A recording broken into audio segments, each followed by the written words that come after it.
Hello everyone, I'm working on a Tron Legacy Identity disk and I just finished a bulk of the electronics yesterday. Got around to testing it now. Did that just before this and then decided I would really like to share this because I'm sharing the build.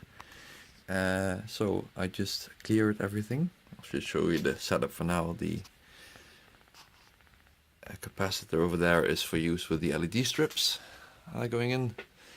Power supply set, and we're going to run it again. Let's see where it is. Oh, you can see the LED strips lying there and all the Adafruit parts I'm using. And we should be seeing a response. There it is, there's the beep. All the tracks I uploaded. And here comes the glorious Tron sound.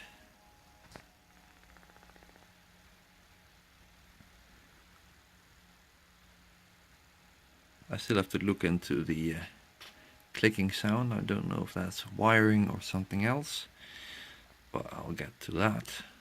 The sound is actually quite good, considering the tiny flat speaker that it is. It's still not very loud yet, so I'll just go over the components. There the sound is coming up. That's the Adafruit Bluefruit M0 with Bluetooth. I plan on using, well, making an app probably to remote control some features of the disk. That's the Featherwing music maker, which I decided on at a later point, which led me to this feather. And the part that I have been planning on, a small analog mono amplifier class D. It's the PAM A302A, and here you can finally hear the sound. Don't mind the bare wires, heat shrink is going to go over those.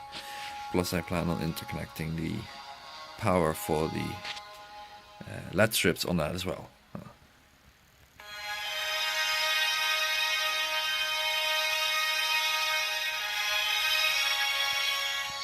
Well, the sound is actually quite good. I'm quite pleased, as I said, with a speaker like that. And I'm really glad I got to this point. It's been a year almost that I started this up, and I got this idea. I've been working on the disc, which is right over there.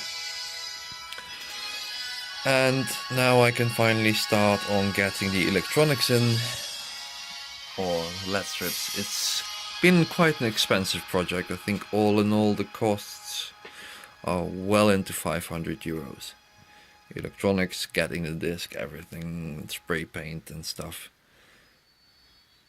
And currently I'm starting out in the world of Arduino, which I don't know a lot about. I have basic skills with, well, scripting, and I'm building up this thing. I got it to talk serial, so I wrote a little sketch when it boots up, it tells me it's hello world, identity disk version 1.0, stuff like that. I got that working, and I'm moving on to getting the NeoPixel strips and of course the sound going, and from there I'm going to build out all the features I want, and that's where the nitty-gritty will get into. But I just wanted to share this, as I am very proud that this is finally working. I'm really chuffed it is working, and now I can work on getting all the stuff in there, and it's been quite a bit of work, and I'm really glad. I'm rambling, sorry. Quick thing about this, usually these are stacked, so all the grey wires are the interconnects for the data pins, the MOSI, the MISO and stuff like, and the SCK pins and all the other stuff. Of course, black and red is power, and the white and blue wires go to the amplifier board and from there to the speaker. And well, that's about it, and well, hope to get more soon. Bye.